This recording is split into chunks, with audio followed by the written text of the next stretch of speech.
यदा यदा हि धर्मस्य ग्लानिर्भवति भारता अभ्युत्थानम् अधर्मस्य तदात्मनं सृजामहे। अर्जुना की संकट में प्रकट होकर मैं अधर्मा का नाश करता हूँ और धर्मा का उद्भव करता हूँ। कर्मण्येवाधिकृते मा फलेषु कदाचन मा कर्म फला हेतुर्भुर्मते संगोस्त्वा अकर्माणि। तुम्हारा कर्तव्य कर्मा है, फलों पर मोह मत करो, इसलिए तुम कर्मफल का हेतु मत बनो और कर्तव्य के बिना मेरा साथ छोड़ दो। यदा यदा हि धर्मस्य ग्लानिर्भवति भारता अभ्युत्थानम् अधर्मस्य तदात्मनं सृजामहे। जब भी धर्मा की हानि होती है भारत तब मैं स्वयं प्रकट हो जाता हूँ। अधर्मा को नष्ट के सफलता खुद तुम्हारे पास आएगी। अर्जुना तुम कर्म करो, फल की चिंता ना करो, सफलता खुद ही तुम्हारे पास आएगी।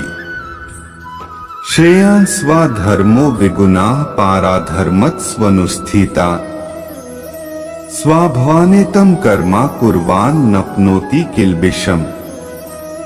खुद के स्वधर्मा को व्यर्थ ना छोड़ो, दूसरे के धर्म पर पीछे ना रहो।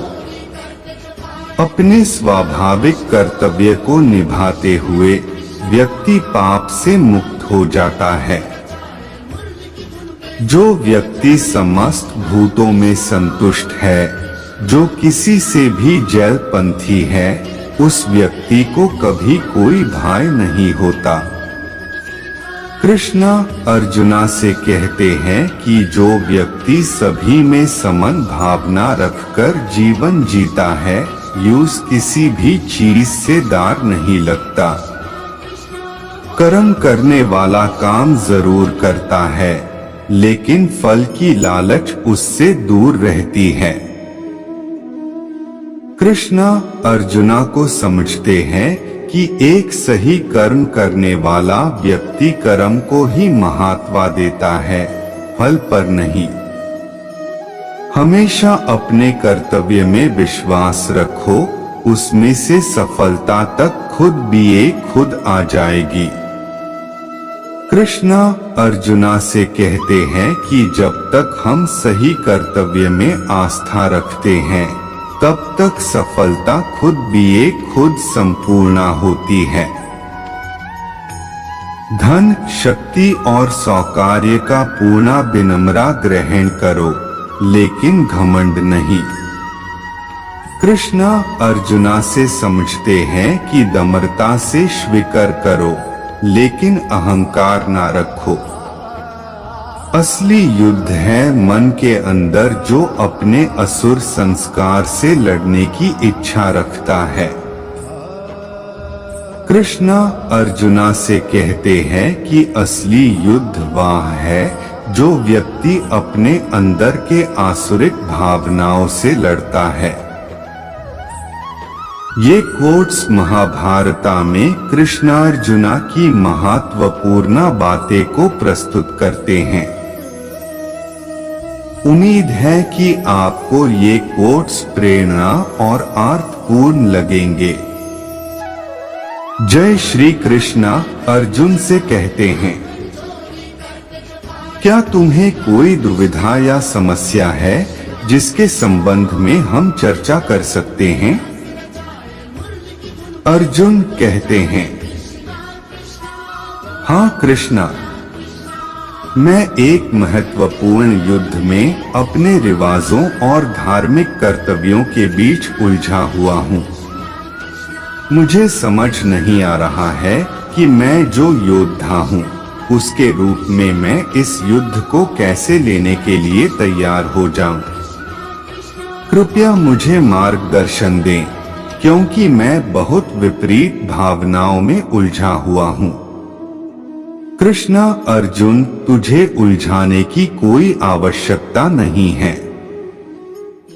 तू एक योद्धा है और अपने क्षत्रिय धर्म का पालन करते हुए युद्ध करने का अवसर प्राप्त किया है। तू कर्तव्य पर ध्यान केंद्रित कर, नतीजों के प्रति मतलब न रखने वाले कर्म कर, ध्यान में स्थिर रह और युद्ध को निभा। तू अनादिकाल से ही अमरीकंठ का स्वामी है और तेरे शरीर की नाश की चिंता नहीं करनी चाहिए। समय आ गया है जब तू वीरत्व का परिचय देगा और स्वर्ग की ओर यात्रा करेगा। अर्जुन, धन्यवाद कृष्णा। मुझे आपके उपदेशों से प्रेरणा मिली है। अब मैं अपने कर्तव्यों का पालन करके युद्ध करने को तैयार हूँ। यह संवाद महाभारत के भगवद गीता में कृष्णा और अर्जुन के बीच हुआ था, जहाँ कृष्णा अर्जुन को अपने धर्म का पालन करते हुए युद्ध करने के लिए प्रेरित करते हैं।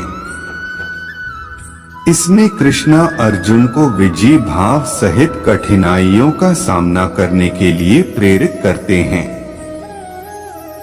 इस संवाद में मानवीय मूल्यों, धार्मिकता के सिद्धांतों और मनोयोग की महत्वपूर्ण बातें प्रकट होती हैं। कृष्णा, हाँ अर्जुन, यह भगवद गीता का अंश है और यह अद्वैतवादी तत्वों का आधार है। यहाँ हमने व्यक्तिगत और सामाजिक सत्यों के उद्घाटन किया है जो हमारे जीवन में ताकत और सद्विचार में सुधार करने के लिए मार्गदर्शन करता है। अर्जुन, परिणामों की ओर ध्यान न देने वाला कर्म करने के लिए प्रेरणा देने के लिए धन्यवाद कृष्णा। यह आपके उपदेश मेरे लिए काफी मूल्यवान हैं। मुझे अपने कर्तव्यों में समर्पित होना चाहिए और निष्काम भाव से युद्ध को निभाना चाहिए। कृष्णा, बहुत अच्छा अर्जुन, यह वास्तविक योद्धा का लक्ष्य है। जब तू अपने कर्तव्यों का पालन करेगा और अपनी सामर्थ्य के आधार पर कर्म करेगा, तब तू अपने आप को ईश्वरीय शक्ति का साथी पाएगा। याद रख, व्यग्रता और उदासीनता विकास के दुष्परिणाम हैं, परंतु समता और स्थिरता सुख के मार्ग पर ले जाती हैं। अर्जुन, धन्यवाद कृष्णा। मैं समझ गया हूँ कि मैंने दैवीय और सर्वशक्तिमान के साथ अपनी एकता को बरकरार रखने के लिए तैयार होना होगा। मैं अपने कर्मों को स्वीकार करता हूँ और निष्काम भाव से युद्ध को समर्पित हो रहा हूँ। कृष्णा, अर्जुन, तू अद्वैत तत्व को समझ गया है जो सभी जीवों में एकता को प्रकट करता है। तू अपने मन, शरीर और आत्मा की एकता को समझने की प्रार्थना कर और उनमें सत्य का अनुभव कर। जागृत चेतना के साथ युद्ध को संगठित कर, अपने सर्वोच्च स्वभाव को प्रकट कर और अस्तित्व के अद्वितीयता में स्थित हो। अर्जुन, मैं आपके उपदेशों का सदैव सम्मान करूंगा।